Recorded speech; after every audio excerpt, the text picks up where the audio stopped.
Chapter 9. The Darkangel. Eclipse. The people of the Mambai were tall and dark. They had the darkest skin Ariel had ever seen, a dusky rose hue the colour of cinnamon. They wore loose, sleeveless smocks of pure white seed silk and carried long, knobbed walking staves. They owned a few possessions, spoke softly to each other as wind among reeds, and their hair grew close to the scalp in coarse tight curls.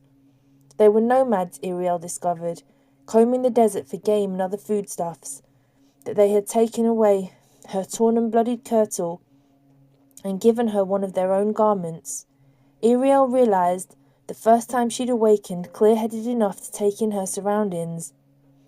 Their leader, Ariel learned, was called Orototo, a tall, spare woman of middle years and few words.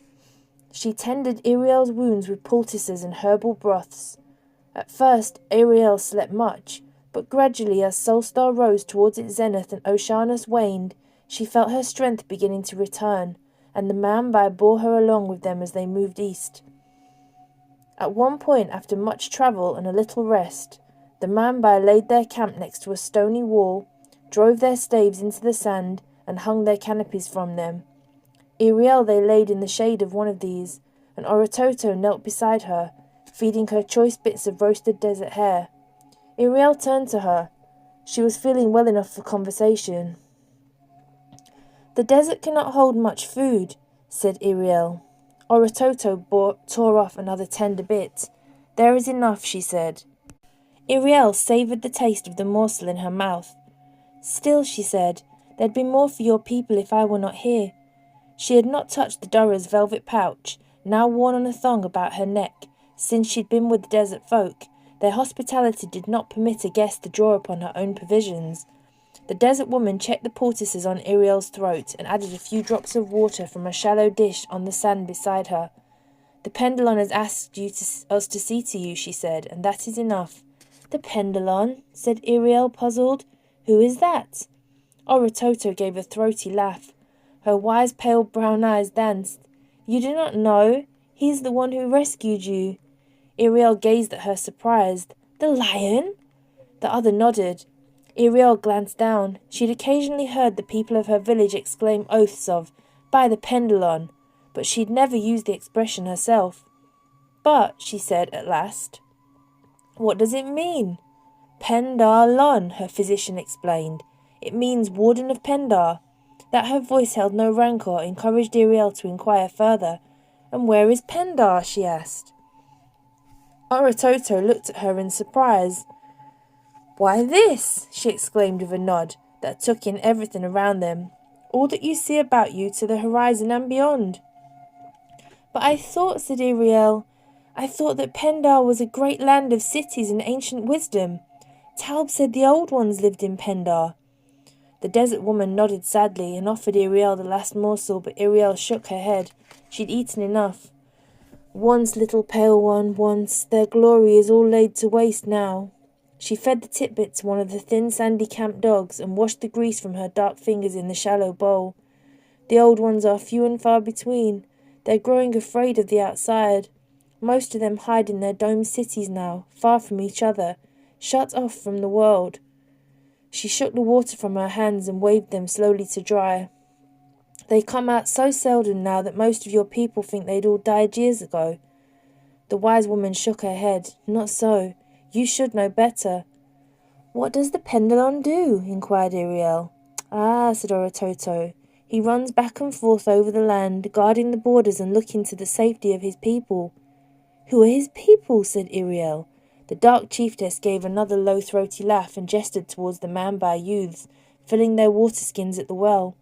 "We are his people," she said. She looked up at two skyhawks circling lazily in the black heavens. "Those are his people." She nodded towards a dune where 3 sand rats scampered and played. There are his people," she said. "And there." In the distance a herd of gazelle leapt and bounded like tumblers. "Every creature within his borders is one of his people," Orototo said. "He is your ruler then," said Ariel, but the dark woman shook her head. "He does not rule us. No one can rule us. No one can rule anyone who does not first agree to the ruling. She smiled a trace at Ariel and patted the little camp dog, which was whining for more titbits. One must rule oneself. But, began Ariel, puzzled.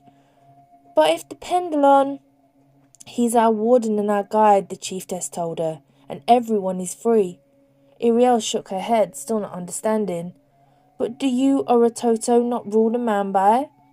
I but lead them, the other replied, and they only follow so long as they choose. Ariel considered it for a long moment, and then she did not understand. But what am I now? She asked finally. Now I am within the lion's borders, have I too become one of his people? No, her companion answered, getting up from the sand and shooing the small dog away. You still belong to the Avaclon, though you are the Leosor's guest under his protection now. And who is the warden of Averick? Asked Ariel. She had never before heard of an Avariclon. The Star Horse, said the other, straightening. The Equestal. The Equestal? Cried Ariel, sitting up suddenly. But I am going. The chiefess nodded. Yes, the Pendulum has told me, and he said he will return to aid you. When? Cried Ariel, reaching out to stay Oratoto from going. When will he return? When you are healed, the woman answered. Lie down now and rest. I must go to work on the new walking stick I am carving, and you must not disturb the poultice on your neck. Then she turned and ducked gracefully out from under the canopy. How long? Insisted Ariel. Already her head swam from sitting. Oratoto paused and turned and gave a slight shrug and shook her head. He comes when he comes, she replied. He did not say how long. Rest now, little pale one, and patience. You must wait. Ariel waited. The Mambai moved by day with only brief stops for rest and water. Solstar slowly reached its zenith and descended and set. The planet waxed as nightshade settled down, and the Mambai made camp and lived off their stories, wove, mended tools, and sang stories. They were great singers of tales beside their white fires, some reciting ancient verses, while others blew on soft woodwinds or tapped their walking sticks and tamburs.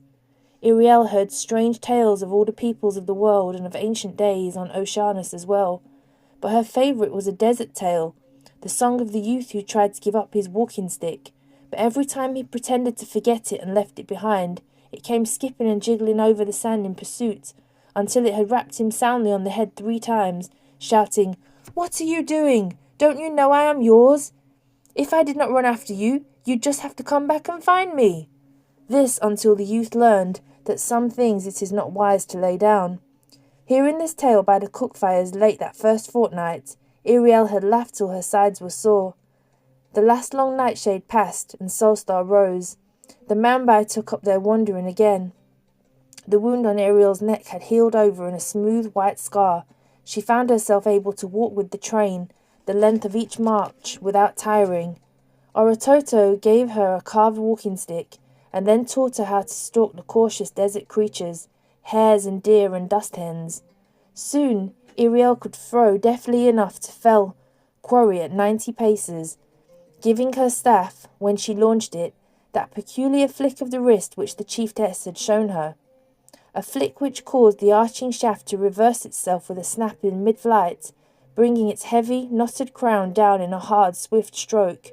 After that, Ariel brought what game she could to the cook fires, and she no longer held back when sharing in her host's food. Solstar rose and set 3 times while Ariel remained with the Mambai. The days were long and the nights were cool and pleasant, but at last she grew weary with waiting. A change had overtaken her in the desert, where all its patience and peace, she felt fitter, freer, stronger, surer, and her body was losing some of its youthful boniness. For the first time, she felt she was beginning to resemble a maid beneath her kirtle, and not a stick doll made of spindle twigs. There were other changes too. Once she remarked to Oratoto, Chiefess, are you darker than when I first came? And the woman had laughed, saying, No, but Solstar is burning you pale. And another time Ariel had asked, Oratoto, are you shorter than when I first met you? But again the chiefess laughed. No, little one, you are growing taller. The time fast was fleeting away. Ariel had been all of 3 day months with the Mambai, and in another 2, The Icarus would fly to find his final bride. Dawn was coming up for the 4th time since she'd left the castle of the vampire when she said to the leader of the desert people, "I am going. I cannot wait no more on the Pendulon. If I must find the Avaclon myself, so I must. Even now I may be too late." Oratoto nodded and gazed at her with wise dark eyes. "You are free," she said. "You must do as you must. If your walking stick has been lying too long, you should take it up again and go where it leads. I will send the Pendulon after you when he comes." Iriel could think of no word for thanks. The chiefess nodded to her slightly, the only gesture of farewell her people had, then turned back to the Mambai. Their procession began slowly to move on. Iriel raised her staff to them, then turned north towards Oceanus and began to walk. She had not been walking many hours when she heard the padding of paws in the sand behind her. She turned as the Pendulon bounded up beside her. "You are an impatient one, daughter," he said. "I sought the Mambai only to find you gone." "Why did you wait so long to come?" Iriel asked him as he fell into walking slowly beside her. "My wound healed all of 2 months ago." "That is not the only wound you were healing of, daughter," the Leosul replied. "But if you are fully rested now, I will take you to the Avaclon." Iriel nodded. The lion bowed his head, and she saw she was to mount. Putting her wrist through the braided hoop at the head of her walking stick, and adjusting the thong of the black velvet bag about her neck, Iriel rested her hands on the Pendulon's shaggy shoulders and slid onto his back. "Hold to my mane now," he said, and with a great bound they were off across the dunes, swifter than a greyhound. The lion ran in bounds so long and smooth there was no jolt at all, and when he touched the ground and sprang again, Iriel held to 2 great hanks of his fiery gold hair, which was silky and soft as satin flax. The horizon rose and dipped at every stride. The lion was running straight for Oceanus, which ascended slowly but visibly. Iriel at length grew tired of sitting, and her arms wrapped tight around his massive neck, she lay down along his back and closed her eyes, and perhaps she slept. They ran for hours over the dunes. Rested, Iriel pulled herself into a sitting position on the lion's back again. Later she ate and slept again. The Leosul never slacked his pace or paused to rest. They ran past the ruins of fantastic domed cities, dark as burned-out lanterns, their domes cracked and scored with age. Once, on the far horizon, she thought she saw one city that was alight, but it disappeared from view as the Pendulon touched down. She could not find it again when they once more rose into the air. They ran past the bones of great animals long dead. Even their skeletons were oxidizing and falling into powder. They ran past living animals too, little lithe antelope, and great shaggy double-humped camels. Several times she spotted kites, sailing slowly overhead, and at one point a pair of 4-footed creatures watching her and the Leosul intently from far away. They looked like long-legged, huge-eared dogs with hairy tails, but when Iriel mentioned them to the lion, asking what they were, he merely glanced over his shoulder at them, rumbled low and darkly once, then he quickened his pace. The spotted dog creatures loped away to the north, westward, and disappeared. Iriel forgot about them as she caught sight of a caravan to the west, a long line of riders and pack animals snaking over the dunes. At once they passed very close to the camp of desert wanderers much like the Mambai, save that their loose, sleeveless smocks were of pale blue instead of white. From them went up a great shout when they sighted the Pendulon from afar. They chanted and waved their lank, knobbled walking staves, while the youths and maidens began a homage dance, bowing low to the ground and trilling a long high song. The Leosul roared mightily in answer, but he never slackened his pace. Iriel watched them recede in the distance, and their chanting and trilling hung in her ears for a long time after. Oceanus rose in the heavens. The hours drifted by. Earth shrank to a fingernail crescent as the sun ascended towards its noon eclipse. Iriel slept again and ate from her food sack. She lost count of the times that she ate and slept. The lion never tired. But at last, when the planet hung at zenith in the star-crowded sky, and Solstar was just nudging at its side, then the lion's gait began to slacken. His breathing was quiet and steady as ever, but he ran more leisurely now. Iriel knew they were nearing the Avaclon. She looked for him and listened. The last of the sun slid into the eclipse. And then she saw him across the dunes. He was of dark silver, fearsome and free, with a keen horn on his forehead and 2 great wings upon his shoulders. There were little wings upon his fetlocks, and beneath his ears, behind the cheeks. He galloped forward towards them over the sandhill and dune, and he pitched to a standstill, snorting and stamping the ground. He let go a wild whinny that pealed like a bugle blast. The lion came smoothly to a stop, and roared in answer. The sound thundered like mountains shifting, rolling far and away, off into the distance over the dunes. Oceanus hung huge and umbrous in the sky. The hiding sun made a bright halo around it. Avaclon and Pendulon faced each other across the sand and cried their greetings. The darkened sun stood so directly overhead that neither of them cast any shade. Iriel slid from the lion's back and laid her walking stick on the sand, stood beside the great cat beneath the eerie half-light of noon. "How are you, my old friend?" cried the Leoso. "Well enough, considering," the Star-Horse replied. "And who is this you've brought with you? It's been many a day-month since last I saw any living creature but yourself." Iriel folded her hands and bowed, as she'd been accustomed to before the satrap whenever he had come to the syndic's house to visit his half-sister. And breathing deep, Iriel caught a clean scent like an oil of silver mint. "My name is Iriel, my lord," she said, "and I come from the castle of the vampire." She got no further, for at the mention of the Icarus the Star-Horse shied and whinnied as if challenged. Iriel was too startled to continue. "Go on," the lion told her quietly. The Star-Horse, it seemed, was as fierce and skittish as the Leosol was strong and steady. "Taub the Durrer sent me," said Iriel. "I do not know his real name." "Ah, the little mage of the caves of Downwending," said the Equestrial, tossing his head and snorting. "So he did not go with the Queen to Westerness. Had I known I had such an ally in the plains, I might have called on him at need. Tell me, little one, why have you come?" "He has sent me," said Iriel, "to sing you a rhyme he has found in the Book of the Dead. He says you will know the meaning thereof." The Star-Horse nodded, champing and sliding relentlessly. "Sing me the rhyme," he said. Iriel told him.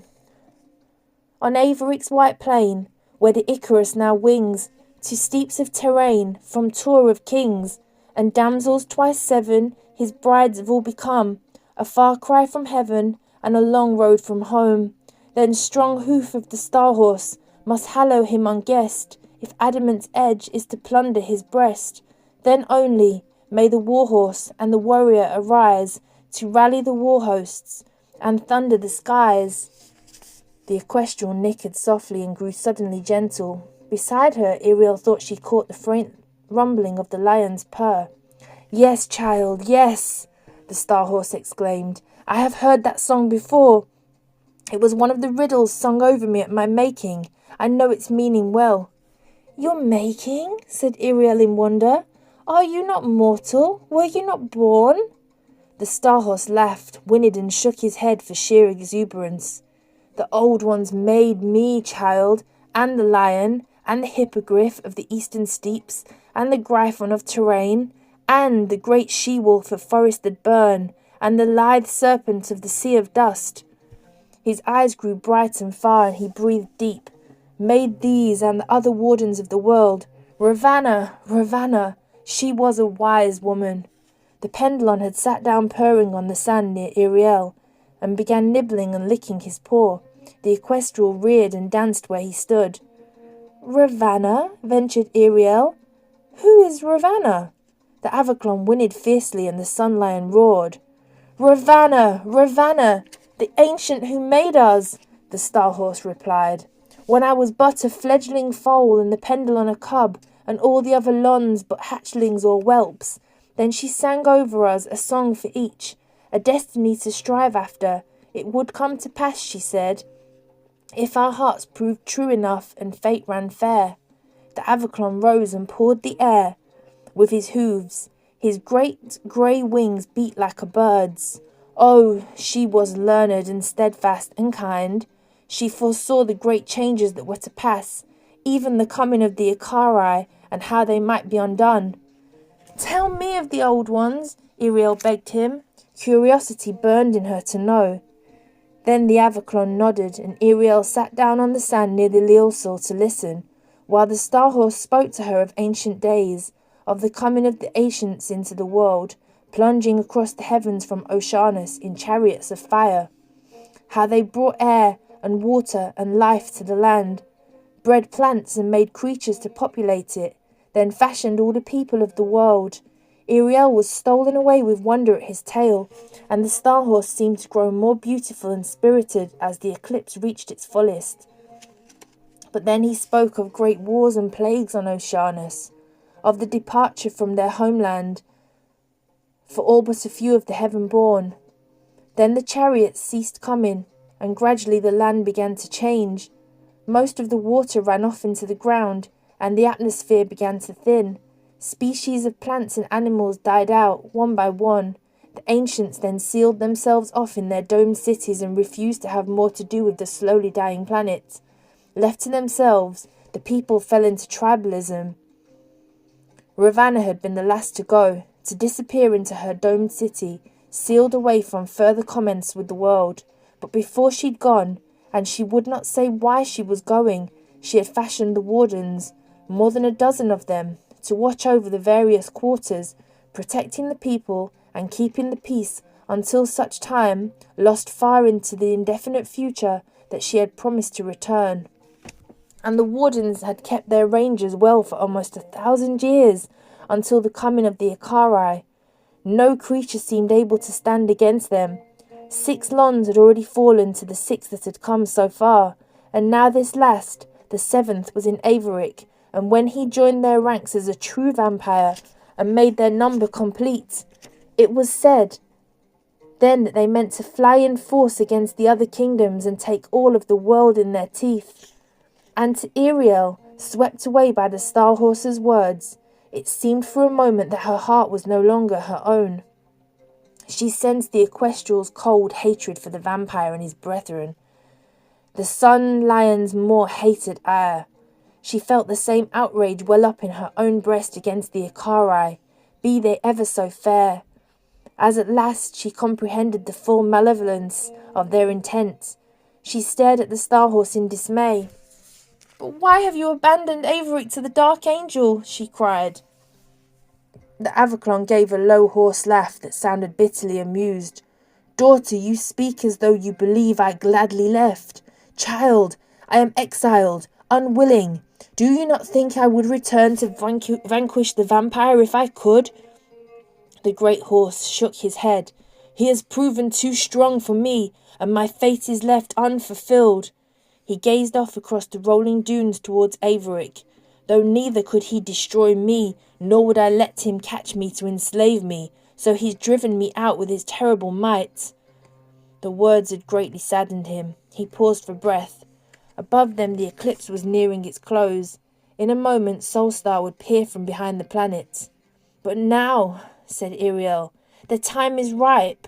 Soon he will take his 14th bride and be master absolute of the plain.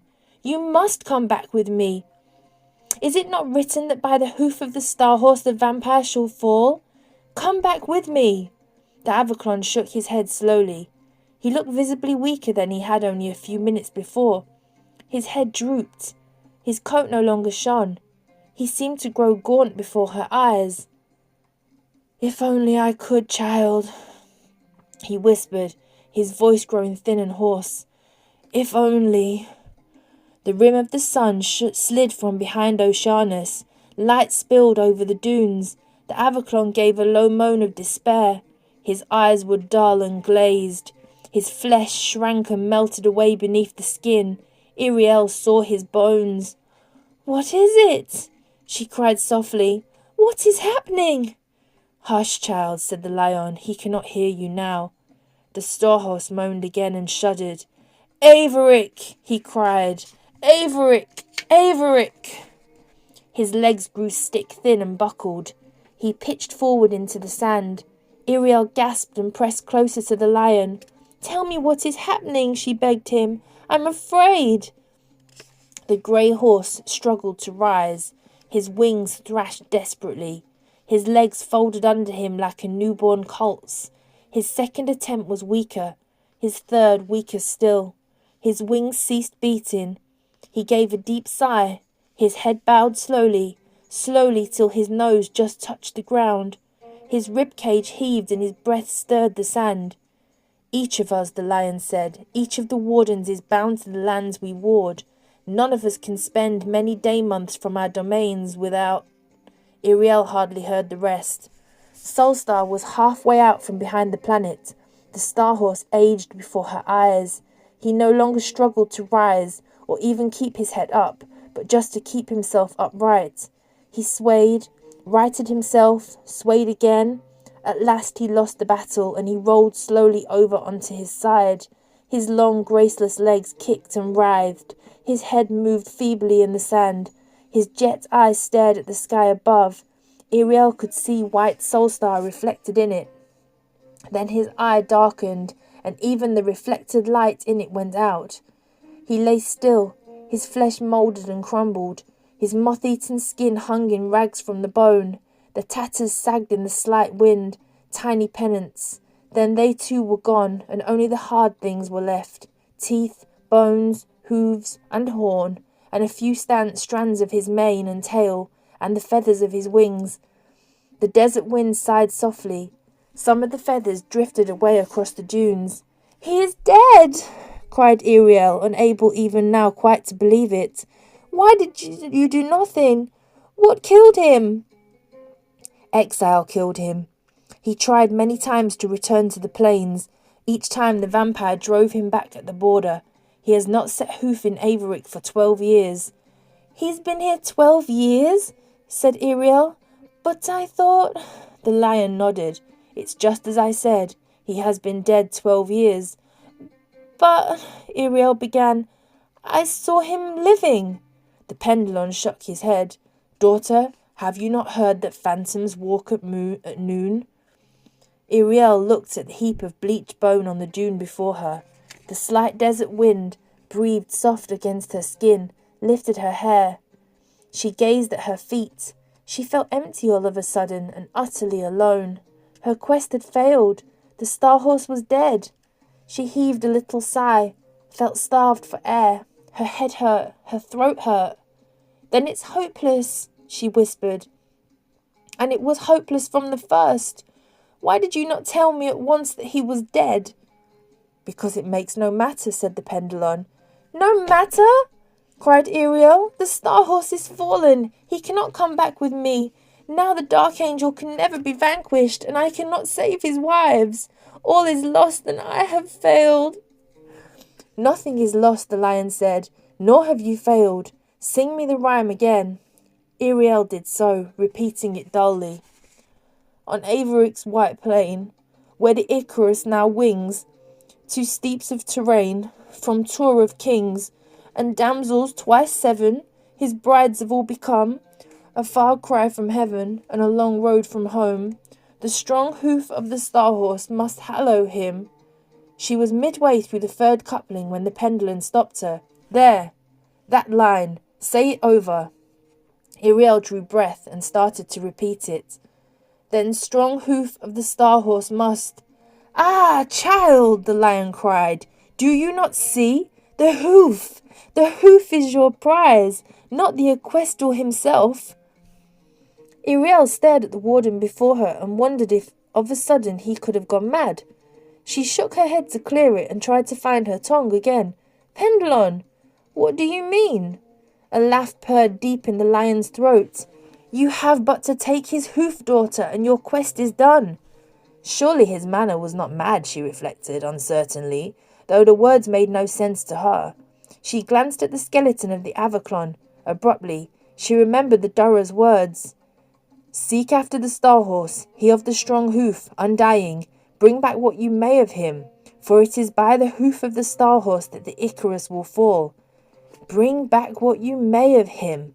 At the time, she had thought he must mean news.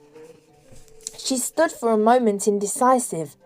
Could the little mage have meant the horse's hoof? Iriel snorted. and yet she'd already seen and heard of stranger things. If only he had time to explain. The pendulum sat watching her as she eyed the hooves of the skeleton. Well, there could be no harm at least in taking one, but still she felt uneasy. I cannot rob the dead, she told him. The dead are dead, the Leo soul replied. They have given up their bodies. He will not mind that you borrow his hoof for a little. Truly, you may do more good than you know by it. He started across the dune towards the Star Horse, and Iriel hesitated. Come, daughter, he said, glancing to northwestward. We must away before much longer, or I shall not get you back to the border by nightfall. Iriel stood a moment, wondered on the direction of his glance. Their way home lay south. She followed him to the scattered bones. Kneeling in the sand, she murmured, Which hoof? The forehoof on the near side, said the Leosul. Iriel grasped it gently, and it came off in her hand. The other hoofs were dull grey, almost leaden in hue. The one in her hand, however, was bright and gleamed like some precious metal. Iriel held it cupped in her hand a long moment, gazing at it. But how? She wondered aloud. What virtue is there in this hoof now? Come, child, said the pendulum with another glance to the west and north. The Durra will know. Iriel opened the mouth of her black velvet bag and slid the hoof inside. She drew the mouth closed and let the pouch drop limp and empty seeming against her breast beneath her smock. Solstar blazed down. Taking her walking stick in her hand once more, she turned to the lion and mounted his back. He wheeled swift as lightning and sprang away in a lithe leap over the dunes. They rose into the air and touched down. Rose and touched down. The lion ran in long, tireless strides, and soon they had left the equestrial far behind.